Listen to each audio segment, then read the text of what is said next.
اعوذ باللہ من الشیطان الرجیم، بسم اللہ الرحمن الرحیم۔ السلام علیکم ورحمۃ اللہ وبرکاتہ۔ آپ تمام کو میں یہ پیغام دینا چاہوں گا کہ آپ اس سے باخبر بھی ہوں گے، آپ کو اطلاع مل چکی ہوگی کہ جس بی جے پی کے رکن اسمبلی نے رسول اللہ صلی اللہ علیہ وسلم کے شان میں ویڈیو بنا کر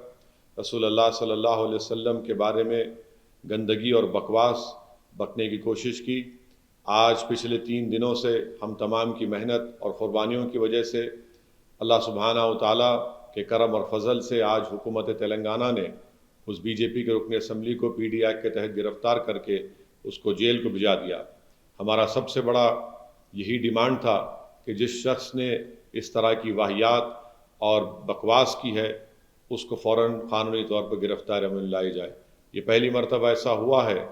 کہ پی ڈی ایکٹ کے تحت ایک رکن اسمبلی کو گرفتار کر کے جیل کو بھجا دیا گیا ہے۔ میری آپ تمام سے دوسری گزارش یہ ہے کہ کل جمعہ ہے اور جمعہ عید المومنین ہوتا ہے، اسی لیے میری آپ سے گزارش ہے کہ آپ پرامن طریقے سے اپنے پورے افراد خاندان کے ساتھ اپنے محلوں کی اور مقامی مسجد میں نماز جمعہ کو ادا کریے، اور ہم تمام کی پوری کوشش یہ ہونی چاہیے کہ جس پرامن طریقے سے ہم نے احتجاج کیا اور ہمارے احتجاج کی بنا پر خاطی کو جیل بھجانا پڑا، اسی طریقے سے ہم کو یہ کوشش کرنا ہے کہ ہمارا کل کا جمعہ پرامن طریقے سے گزر جائے۔ میں خاص طور سے بزرگوں سے اور ہماری ماں اور بہنوں سے بھی اپیل کرنا چاہوں گا کہ وہ اپنے اولادوں کی، اپنے نوجوان بچوں کی بھی سرپرستی کریں، اور آپ سے یہ بھی گزارش کروں گا کہ نماز جمعہ کے بعد ہم کوئی ایسا نعرہ نہ لگائے، نہ کوئی ایسا ناخوشگوار واقعہ پیش آئے جس سے ہمارے دیگر ابنائے وطن کو تکلیف ہو۔ یاد رکھیے ہمارا پرامن احتجاج تھا، اسی لیے ہم نے بی جے پی اور سنگھ پریوار اور فسطائی طاقتوں کو ہم نے شکست دے دی۔ میں شہریان حیدرآباد کو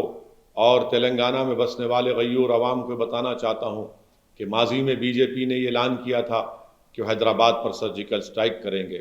یہ ہمیشہ سے ان کے عزائم ہیں، یہ ہمیشہ سے نفرت کی نگاہوں سے حیدرآباد کی ترقی کو، حیدرآباد کی بھائی چارگی کو یہ بڑی نفرت سے دیکھتے ہیں۔ اسی لیے میری آپ تمام سے گزارش ہے کہ پرامن رہیے، اور یاد رکھیے کہ امن بی جے پی اور فرقہ پرست طاقتوں کو شکست دے گا، تشدد بی جے پی اور فسطائی طاقتوں کو کامیاب کرے گا۔ تو اسی لیے میری آپ سے گزارش ہے کہ ہم جمعے کو پرامن طریقے سے منائیں اور ان تمام طاقتوں کو شکست دیں جو اسلام اور رسول اللہ صلی اللہ علیہ وسلم سے نفرت کرتے ہیں۔ یاد رکھیے